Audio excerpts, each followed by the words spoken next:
Hello everyone, my name is Mohammad Yusuf Niaz and today I am going to share my CS50P course's final project Python Snake game. So my project is all about recreating the classic Snake game using only Python and inside the terminal. The only external libraries that I used in these projects are readshell library to handle keyboard events and PyTest to test some functions imported from project.py. So there are three files in my project as source code. The first one is the project.py that handles most of the logic and code to run this project.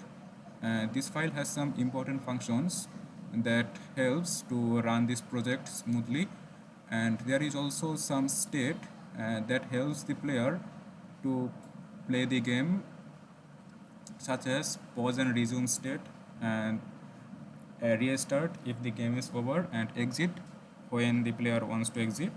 And there is also some other files like util.py to define some utilities, and test project to test some functions imported from project.py. So if I now demonstrate the project, as you can see, as the game continues, the snake as green block is moving according to my arrow key press.